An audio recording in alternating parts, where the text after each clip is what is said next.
And so the aging Samuel confronts Saul and Israel. He had warned the people that they would only benefit from a king who's humble and faithful to God. Otherwise, the kings of Israel will bring ruin. So he informs Saul that God is going to raise up a new king to replace him. And so Saul's downfall begins. 1 Samuel 13. Saul was years old when he began to reign, and he reigned 2 years over Israel. Saul chose 3,000 men of Israel. 2,000 were with Saul in Michmash and the hill country of Bethel, and 1,000 were with Jonathan in Gibeah of Benjamin. The rest of the people he sent home, every man to his tent. Jonathan defeated the garrison of the Philistines that was at Gibeah, and the Philistines heard of it. And Saul blew the trumpet throughout all the land, saying, "Let the Hebrews hear!" And all Israel heard it said that Saul had defeated the garrison of the Philistines, and also that Israel had become a stench to the Philistines. And the people were called out to join Saul at Gilgal. And the Philistines mustered to fight with Israel, 30,000 chariots and 6,000 horsemen and troops, like the sand on the seashore in multitude. They came up and encamped in Michmash to the east of Bethaven.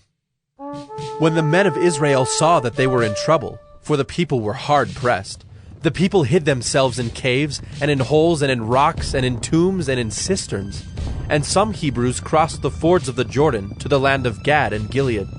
Saul was still at Gilgal, and all the people followed him trembling.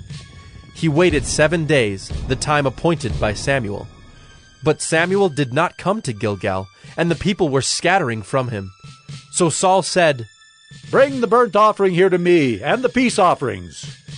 And he offered the burnt offering. As soon as he had finished offering the burnt offering, behold, Samuel came, and Saul went out to meet him and greet him. Samuel said, "What have you done?" And Saul said, "When I saw that the people were scattering from me, and that you did not come within the days appointed, and that the Philistines had mustered at Michmash, I said, now the Philistines will come down against me at Gilgal, and I have not sought the favor of the Lord. So I forced myself and offered the burnt offering." And Samuel said to Saul, "You have done foolishly. You have not kept the command of the Lord your God with which he commanded you. For then the Lord would have established your kingdom over Israel forever. But now your kingdom shall not continue. The Lord has sought out a man after his own heart, and the Lord has commanded him to be prince over his people, because you have not kept what the Lord commanded you." And Samuel arose and went up from Gilgal. The rest of the people went up after Saul to meet the army. They went up from Gilgal to Gibeah of Benjamin, and Saul numbered the people who were present with him, about 600 men. And Saul and Jonathan his son, and the people who were present with them, stayed in Gibeah of Benjamin, but the Philistines encamped in Michmash. And raiders came out of the camp of the Philistines in 3 companies. One company turned toward Ophrah to the land of Shual, another company turned toward Beth-horon, and another company turned toward the border that looks down on the valley of Zeboim, toward the wilderness. Now there was no blacksmith to be found throughout all the land of Israel, for the Philistines said, "Lest the Hebrews make themselves swords or spears." But every one of the Israelites went down to the Philistines to sharpen his plowshare, his mattock, his axe, or his sickle. And the charge was 2/3 of a shekel for the plowshares and for the mattocks, and 1/3 of a shekel for sharpening the axes and for setting the goads. So on the day of the battle there was neither sword nor spear found in the hand of any of the people with Saul and Jonathan, but Saul and Jonathan his son had them. And the garrison of the Philistines went out to the pass of Michmash. 1 Samuel 14. One day Jonathan, the son of Saul, said to the young man who carried his armor, "Come, let us go over to the Philistine garrison on the other side." But he did not tell his father. Saul was staying in the outskirts of Gibeah in the pomegranate cave at Migron. The people who were with him were about 600 men, including Ahijah the son of Ahitub, Ichabod's brother, son of Phinehas, son of Eli, the priest of the Lord in Shiloh, wearing an ephod. And the people did not know that Jonathan had gone.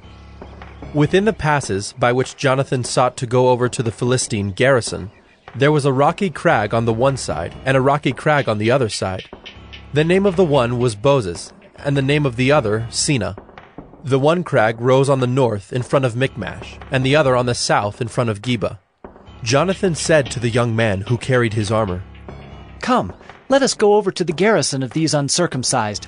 It may be that the Lord will work for us, for nothing can hinder the Lord from saving by many or by few. And his armor-bearer said to him, Do all that is in your heart. Do as you wish. Behold, I am with you heart and soul. Then Jonathan said, Behold, we will cross over to the men, and we will show ourselves to them. If they say to us, Wait until we come to you, then we will stand still in our place, and we will not go up to them. But if they say, Come up to us, then we will go up, for the Lord has given them into our hand, and this shall be the sign to us. So both of them showed themselves to the garrison of the Philistines. And the Philistines said, Look, Hebrews are coming out of the holes where they have hidden themselves. And the men of the garrison hailed Jonathan and his armor-bearer, and said, Come up to us, and we will show you a thing. And Jonathan said to his armor-bearer, Come up after me, for the Lord has given them into the hand of Israel. Then Jonathan climbed up on his hands and feet, and his armor-bearer after him. And they fell before Jonathan, and his armor-bearer killed them after him. And that first strike which Jonathan and his armor-bearer made killed about 20 men within, as it were half a furrow's length in an acre of land. And there was a panic in the camp, in the field, and among all the people. The garrison and even the raiders trembled, the earth quaked, and it became a very great panic. And the watchmen of Saul and Gibeah of Benjamin looked, and behold, the multitude was dispersing here and there. Then Saul said to the people who were with him, Count, and see who has gone from us. And when they had counted, behold, Jonathan and his armor-bearer were not there. So Saul said to Ahijah, Bring the ark of God here. For the ark of God went at that time with the people of Israel. Now while Saul was talking to the priest, the tumult in the camp of the Philistines increased more and more. So Saul said to the priest, Withdraw your hand. Then Saul and all the people who were with him rallied and went into the battle. And behold, every Philistine's sword was against his fellow, and there was very great confusion. Now the Hebrews who had been with the Philistines before that time, and who had gone up with them into the camp, even they also turned to be with the Israelites who were with Saul and Jonathan. Likewise, when all the men of Israel who had hidden themselves in the hill country of Ephraim heard that the Philistines were fleeing, they too followed hard after them in the battle. So the Lord saved Israel that day, and the battle passed beyond Beth-aven. And the men of Israel had been hard pressed that day. So Saul had laid an oath on the people, saying, Cursed be the man who eats food until it is evening, and I am avenged on my enemies. So none of the people had tasted food. Now when all the people came to the forest, behold, there was honey on the ground. And when the people entered the forest, behold, the honey was dropping. But no one put his hand to his mouth, for the people feared the oath. But Jonathan had not heard his father charge the people with the oath. So he put out the tip of the staff that was in his hand, and dipped it in the honeycomb, and put his hand to his mouth, and his eyes became bright. Then one of the people said, Your father strictly charged the people with an oath, saying, Cursed be the man who eats food this day. And the people were faint. Then Jonathan said, My father has troubled the land. See how my eyes have become bright because I tasted a little of this honey? How much better if the people had eaten freely today of the spoil of their enemies that they found. For now the defeat among the Philistines has not been great. They struck down the Philistines that day from Michmash to Aijalon, and the people were very faint. The people pounced on the spoil, and took sheep and oxen and calves, and slaughtered them on the ground, and the people ate them with the blood. Then they told Saul, Behold, the people are sinning against the Lord by eating with the blood. And he said, You have dealt treacherously. Roll a great stone to me here. And Saul said, Disperse yourselves among the people, and say to them, Let every man bring his ox or his sheep, and slaughter them here and eat. And do not sin against the Lord by eating with the blood. So every one of the people brought his ox with him that night, and they slaughtered them there. And Saul built an altar to the Lord. It was the first altar that he built to the Lord. Then Saul said, Let us go down after the Philistines by night and plunder them until the morning light. Let us not leave a man of them.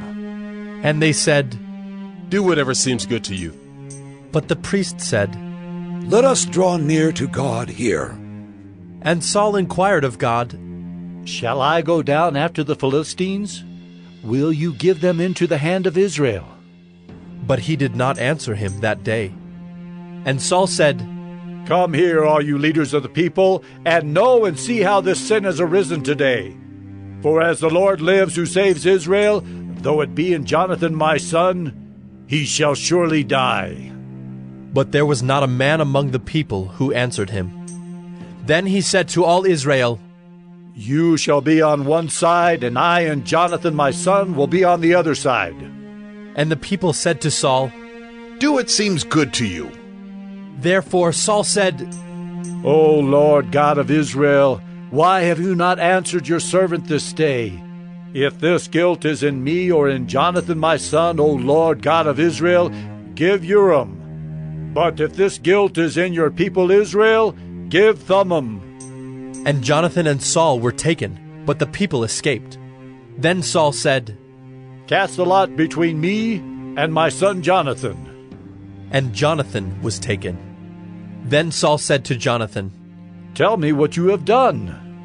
And Jonathan told him, I tasted a little honey with the tip of the staff that was in my hand. Here I am. I will die. And Saul said, God do so to me and more also. You shall surely die, Jonathan. Then the people said to Saul, Shall Jonathan die, who has worked this great salvation in Israel? Far from it. As the Lord lives, there shall not one hair of his head fall to the ground, for he has worked with God this day. So the people ransomed Jonathan, so that he did not die. Then Saul went up from pursuing the Philistines, and the Philistines went to their own place. When Saul had taken the kingship over Israel, he fought against all his enemies on every side, against Moab, against the Ammonites, against Edom, against the kings of Zobah, and against the Philistines. Wherever he turned, he routed them. And he did valiantly, and struck the Amalekites, and delivered Israel out of the hands of those who plundered them. Now the sons of Saul were Jonathan, Ishvi, and Malchishua, and the names of his 2 daughters were these. The name of the firstborn was Merab, and the name of the younger, Michal. And the name of Saul's wife was Ahinoam, the daughter of Ahimaaz. And the name of the commander of his army was Abner, the son of Ner, Saul's uncle. Kish was the father of Saul, and Ner, the father of Abner, was the son of Abiel. There was hard fighting against the Philistines all the days of Saul. And when Saul saw any strong man, or any valiant man, he attached him to himself.